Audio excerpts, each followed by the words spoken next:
going on, dudes? Welcome back to UN12. My name is Dave. Excited to be back for another video. For those of you guys that are new to the channel, just wanted to let you know that UN12 is not just a social media outlet video channel, but it is also a print magazine, and a really nice one at that. So make sure you check out your local newsstand. There is some great articles. The pictures are amazing. The print quality, everything about the magazine is literally top notch. So if you're trying to spend less time on your phone when you're in the bathroom, we'll just bring a magazine in with you instead, and there you go.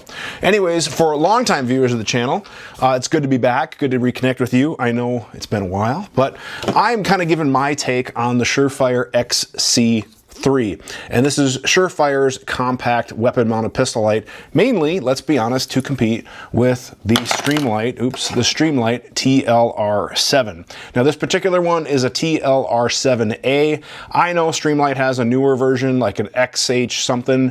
I just don't have one, dudes. I'm not in the business of going out and buying all the latest and greatest gear anymore. I kind of just stick with what works.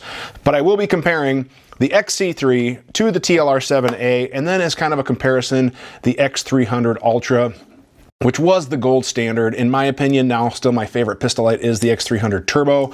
And yes, I've tried the other ones, the Streamlights, the Mod Lights, or whatever, and I keep coming back to the X300 Turbos in particular. But the Ultra is still a really, really great light.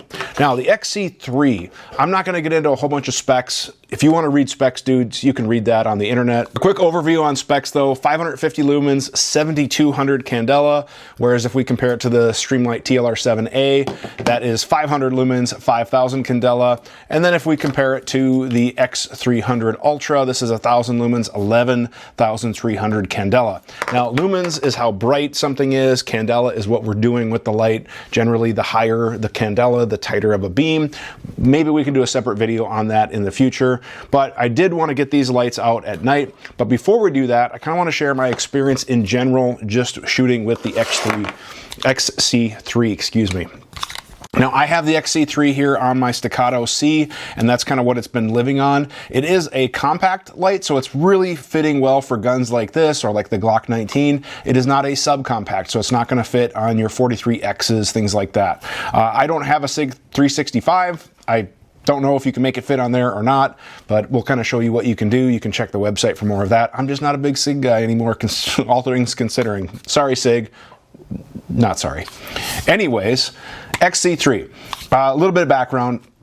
First off, this is not a sponsored video. Surefire is not paying me to make this or anything like that. I did get to check out this light about a year ago. I was invited to a Surefire media event where a bunch of us gun tubers got to play with this, and we got to take a training class with Matt Pronka from X-Ray Alpha. We had a little bit of a competition. It was super awesome time. Some great shooters, some great dudes there, and we got to check out the light and kind of compare it. Now, you might think that because Surefire wine and dine me, this is going to sway my opinion. It's not. When I show you the footage, it's all manual exposure comparing these three lights, and there's no faking that, okay? I'm happy to see Surefire getting into the market of a compact weapon-mounted light. I just like what they do in general. Are they all perfect? Nope. Have I had to send X300s back for warranty? Yup, as I have with pretty much everything else. But it's nice to see more competition in there. As far as the ergonomics of the light, it's pretty straightforward. Whether you are an index finger guy, you can either tap for a momentary, tap quick, and it'll turn on. So some guys will draw, tap, turn it on, go from there. Other guys will use that thumb on the support side and turn it on and then assume their grip. If you wanted to, yes, you can do momentary. I personally am not a big momentary guy just because it does alter my shooting grip. So my general philosophy is if I need to turn the light on, I will turn it on, resume my grip, turn it off.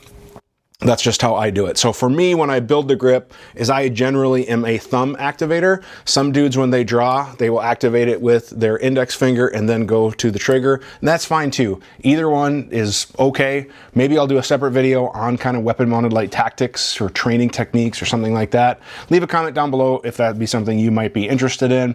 But the light overall, ergonomically, is very straightforward. Now, I don't know if it's worth noting because I know some of the other lights have this as well, but if you do rotate the head, it does have a locking position. So right now, if we have it right here, the light works as it should. You can activate it, things like that. But if we rotate it to this middle position, the light is not going to work. Or if we rotate it to this unlock and then pull the head forward, that's how the head is removed. and that's how you would insert your battery.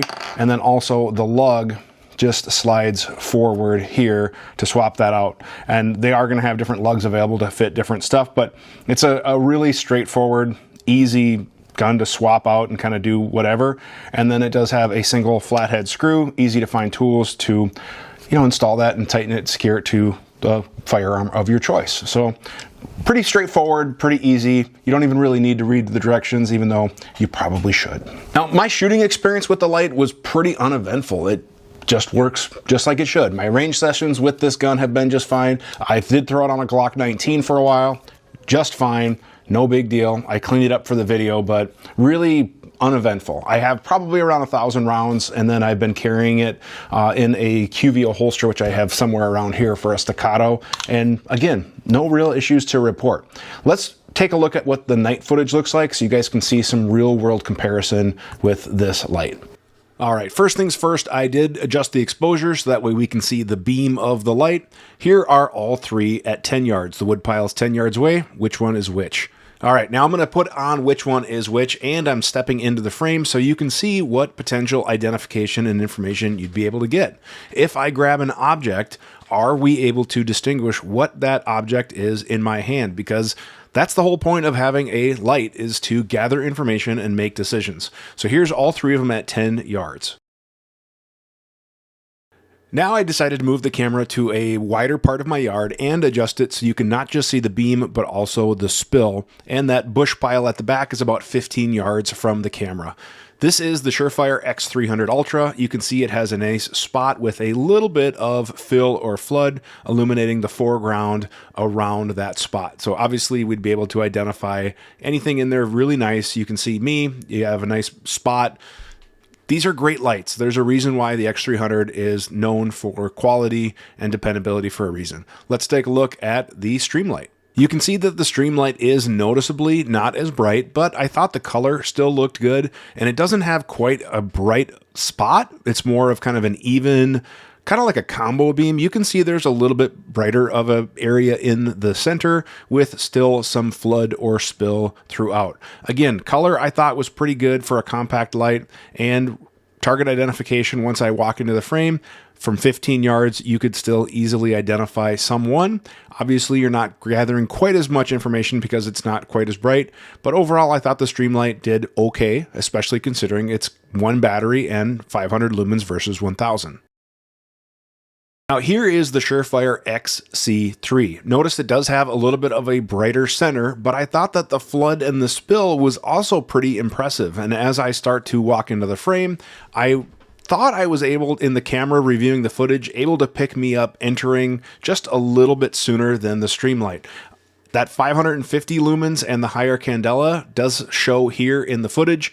I am gathering more information when I'm reviewing this because the light is a little bit brighter and it's doing a little bit more with those lumens. So I thought that the XC3 compared really nice. And actually, when I compared the footage back to back, the XC3 versus the X300, I was actually surprised how close the XC3 actually was. Now I decided to push the distance back to 25 yards to see what kind of information we are getting. 25 yards is kind of pushing it for most pistol engagements, but it's still a distance that is common in law enforcement and other situations, and it's something that I like to shoot, so I wanted to kind of see what I'm getting. Here you can see what each light is giving us, and you can see that that Streamlight really does noticeably lag behind the Surefire XC3 and the X300 at that 25 yards. Once I grab an object in my hands, it is really tough in the footage to see what exactly is in my hand with the Streamlight, whereas with the XC3, I can see it's a gun, and the X300, I can more obviously see it's a gun. So again, depending on your use case, obviously, the further we move back, the more the lights are going to struggle. Lumens and candela are a real thing, and it's important to keep in mind when making a decision for a light for yourself. Again, the camera was manual exposure. Everything was equal in the footage that you're seeing now. Another area I wanted to test was photonic barriers. Basically, if somebody was hiding either in the vehicle, behind the headlights, what kind of information could I gather? First up is the X300. I'm easily able to see that no one is in the driver's seat. I'm able to see what's beyond those headlights, get some good info. Now the Streamlight TLR7. I can also see that there's no one in the driver's seat. I'm not getting quite as much information behind the headlights if someone were to be hiding on the side of the vehicle, but I'm still able to see clearly and gather enough decision information. Last is the Surefire XC3. And again, it's noticeably brighter than the Streamlight. I'm able to see that the driver's seat is unoccupied. I'm able to see beyond the headlight. I could easily gather information and see that nobody was there, or if they were, what types of things might be in their hands. Well, speaking of which, let's compare. Here is all three compared. Again, I'm standing just beyond the low beam on my Ford. I have a phone in my hand, and all three of them actually did really well. I'm able to clearly identify I have a phone. I could gather the information I need to make the appropriate decision. You can see that the X300 on the left is by far the brightest, but that's to be expected. So what do you guys think? That's my thoughts on the XC3. Again, it's a very nice compact light. They aren't cheap, especially when you compare it to an imported model. These are made in America. These are imported. That is a real factor to consider. So it's up to you if that's important or not. I do value American products when I can. So let me know what you think. Leave a comment down below. If you guys have any questions about this or whatever, or if you want to check out more content, also check out my full-time channel. That's called Learning Firearms. I do training. I travel around the country doing classes, and then I generally upload more content over there. Learning Firearms. I do a lot of how-tos. I do some training. I do some reviews, things like that. And, just another opportunity for you to check out. And again, check out the magazine. Thanks for watching. Like, share, and subscribe. Have a great day.